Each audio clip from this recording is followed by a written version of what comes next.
Hello guys, एनके all competitive exam में आप सभी का स्वागत है। तो आज हम पढ़ेंगे बीए पार्ट 3 का हिस्ट्री ऑनर्स का क्वेश्चन सविनय अवज्ञा आंदोलन के कारणों और परिणामों का वर्णन, जो कि हर साल एग्जाम में देखने को मिलता है।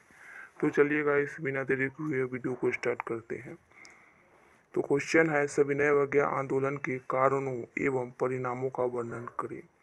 सबसे पहले हम भूमिका को ऐड करेंगे। भूमिका में लिखेंगे, सविनय अवज्ञा आंदोलन महात्मा गांधी द्वारा शुरू किया गया था। यह एक महत्वपूर्ण आंदोलन था जिसे साइमन कमीशन के विरोध में शुरू किया गया था।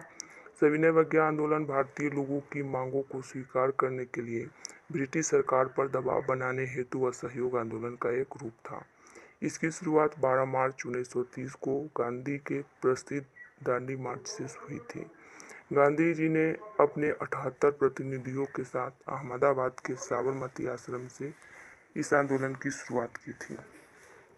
सविनय अवज्ञा आंदोलन आखिरकार क्यों हुआ, इसका क्या कारण था? तो सविनय अवज्ञा आंदोलन का प्रारंभ महात्मा गांधी जी के नेतृत्व में किया गया था। इस आंदोलन की शुरुआत गांधी जी के दांडी मार्च यात्रा से हुई थी। गांधी जी तथा साबरमती आश्रम के 78 अन्य सदस्यों ने 12 मार्च 1930 से अहमदाबाद से 241 मील की दूरी पर स्थित एक गांव के लिए यात्रा प्रारंभ कर दी। यात्रा प्रारंभ होने के बाद यह 6 अप्रैल 1930 को दांडी तो पहुंच गए थे।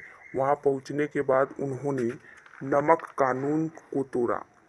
इस समय नमक पर सरकार का एकाधिकार था तथा इसी वजह से किसी के द्वारा नमक बनाना गैर कानूनी माना जाता था।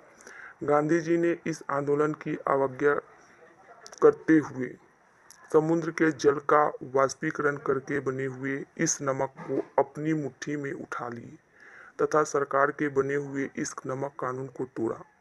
गांधी जी चाहते थे कि सरकार विनिमय की दर को घटाए, पूर्ण नशाबंदी लागू हो, नमक कर समाप्त हो, भू राजस्व कम हो, गुप्तचर विभाग पर नियंत्रण स्थापित हो, कपड़ों का आयात कम हो आदि। लेकिन वायसराय ने गांधी जी की इन मांगों को अस्वीकार कर दिया। इसी कारण गांधी जी ने योजनानुसार सविनय अवज्ञा आंदोलन प्रारंभ कर दिया। सविनय अवज्ञा आंदोलन के मुख्य कारण देखें तो निम्नलिखित है। फर्स्ट कारण है साइमन कमीशन। साइमन कमीशन सविनय अवज्ञा आंदोलन का सबसे महत्वपूर्ण कारण था।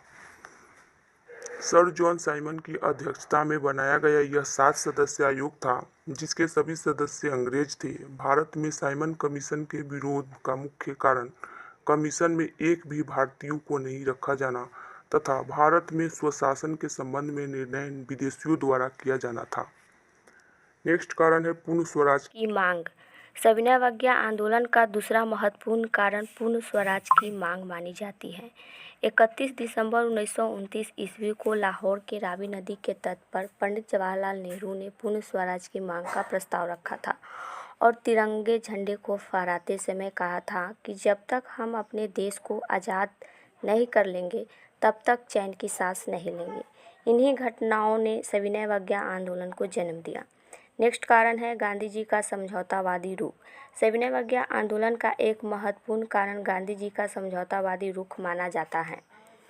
आंदोलन प्रारंभ करने से पूर्व गांधी जी ने लॉर्ड इरविन के सामने अपनी 11 सूत्री मांग को रखे, लेकिन लॉर्ड इरविन ने इन मांगों पर कोई ध्यान नहीं दिया। गांधी जी ने बाध्य होकर सविनय अवज्ञा आंदोलन का सहारा लिया।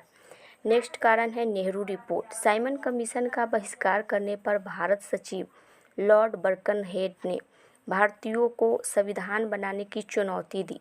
उसने कहा कि कमीशन का बहिष्कार करना कोई समझदारी नहीं है क्योंकि भारतीय स्वयं संविधान नहीं बना सकते हैं। कांग्रेस ने इस चुनौती को स्वीकार किया। फरवरी 1928 को पंडित मोतीलाल नेहरू की अध्यक्षता में भारतीय संविधान का आधार निश्चित करने के लिए एक समिति नियुक्त की गई। नेहरू रिपोर्ट में डोमिनियन स्टेट को पहला लक्ष्य एवं पूर्ण स्वराज का दूसरा लक्ष्य घोषित किया गया। यह रिपोर्ट स्वीकृत नहीं हो सकी, लेकिन इसने अनेक महत्वपूर्ण निर्णय को जन्म दिया। सांप्रदायिकता की भावना जो अंदर ही अंदर थी अब उभर कर सामने आ गई। मुस्लिम लीग और हिंदू महासभा दोनों ने इसे फैलाने में कोई कसर नहीं छोड़ी।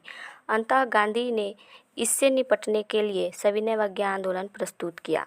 नेक्स्ट कारण है विश्वव्यापी आर्थिक मंदी। सविनय अवज्ञा आंदोलन का एक आधारभूत कारण 1929 ईस्वी का विश्वव्यापी आर्थिक मंदी मानी जाती है। यह आर्थिक मंदी भारत की अर्थव्यवस्था को पूर्ण रूप से प्रभावित किया।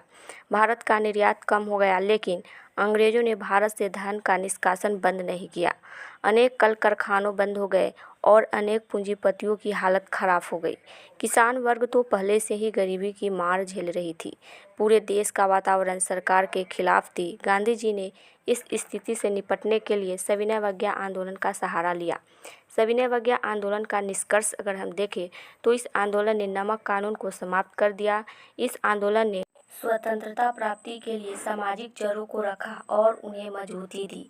इस प्रकार गांधी जी के द्वारा नमक कानून को तोड़ने के बाद ही संपूर्ण भारत देश में सविनय अवज्ञा आंदोलन का प्रसार शुरू हो गया। आज के लिए इतना ही, फिर कल मिलते हैं। Thank you this was video.